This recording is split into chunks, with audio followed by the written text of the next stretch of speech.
Pierrick Laurent est avec moi en plateau pour la revue de presse française. Bonjour Pierrick. Bonjour Hélène.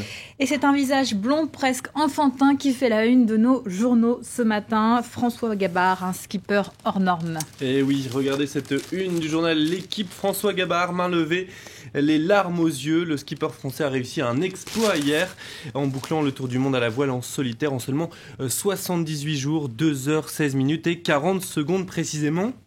C'est le meilleur temps réalisé sur cette course et il est aussi devenu le plus jeune vainqueur du Vendée Globe. Le journal revient aussi sur les moments clés. Regardez les 3 étapes clés notamment qui lui ont permis de remporter la course. Et de manière un peu inattendue, eh bien c'est le journal La Croix qui tire les enseignements de cet exploit dans l'édito. Oui, dans une actualité dominée par des sujets graves, la moindre éclaircie aide à résister au découragement, nous dit La Croix. Alors il faut retenir la beauté des images, la performance humaine bien sûr, mais on peut aussi tirer de cette compétition une leçon sur le progrès. Ce Vendée Globe aura été bouclé en 78 jours seulement contre 109 en 1990. Ça signifie que le talent des individus allié au progrès technique permet toujours de faire mieux.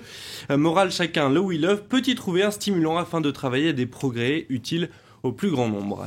Et ces progrès techniques impactent aussi la façon dont la voile et cette course en particulier sont désormais médiatisées. Oui, c'est le constat que fait le journal Libération. On attendait du récit venu du large qu'il garde du romanesque, explique un sociologue, mais avec ce Vendée Globe, la voile est entrée dans un processus de sportification. Alors que signifie ce mot barbare ? Eh bien, il désigne ces sports qui sont devenus totalement intégrés à la culture de la webcam et des réseaux sociaux. Avec les avancées technologiques, fini le mystère. Désormais, la course est filmée et relayée jour après jour grâce aux enregistrements des skippers eux-mêmes et des réseaux sociaux. Alors la course se transforme en 24 heures chrono, nous dit Libération. Tout comme la série américaine, on peut suivre en temps réel la course. Autre titre développé ce matin dans la presse française, la manifestation pour le mariage gay qui a rassemblé hier à Paris plusieurs dizaines de milliers de personnes. Oui, l'occasion pour le Parisien de faire le point sur l'autre bataille après celle de la rue, la bataille du Parlement qui doit débuter mardi avec au minimum 12 jours de débat, nous dit le journal. La gauche est très mobilisée, consigne a d'ailleurs été passée aux députés d'éviter l'absentéisme dans les prochains jours dans l'hémicycle. Et puis la droite, elle n'est pas en reste, elle a déposé plus de 5300 amendements et 3 motions. La bataille s'annonce rude.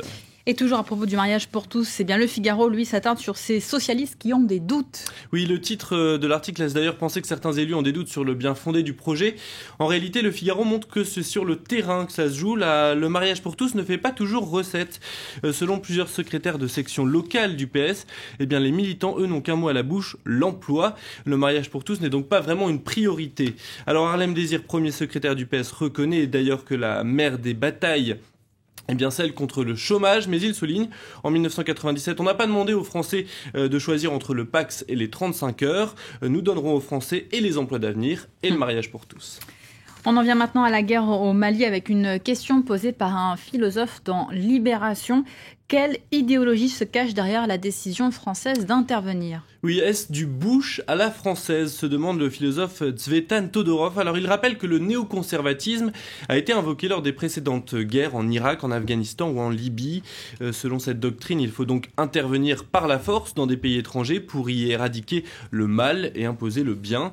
Cela fait bien partie des raisons invoquées par la France, mais ce n'est pas la seule. La question reste donc pour l'instant en suspens. Il faudra attendre les prochaines semaines pour se prononcer. Mais rappelle le philosophe, les épisodes précédents de la lutte contre le terrorisme n'incite pas vraiment à l'optimisme. Et on termine avec une nouvelle étonnante que nous rapporte le site Rue 89. Aux États-Unis, le lobby des armes se finance aussi par la vente de vin français. Oui, c'est un site de vente en ligne spécialisé dans le vin, le NRA Wine Club, qui finance donc le lobby des armes. Pour chaque bouteille vendue sur ce site, une partie des bénéfices atterrit directement dans les caisses de la National Rifle Association, le lobby pro-armes. Alors on trouve sur ce site une quarantaine de vins français, aussi des champagnes. Le NRA passe en fait par un revendeur californien qui n'a visiblement pas alerté les domaines français concernés. Un vigneron témoigne d'ailleurs, on préférerait ne pas vendre du tout que faire ce genre de vente. Merci beaucoup Pierrick, c'était la revue de presse française.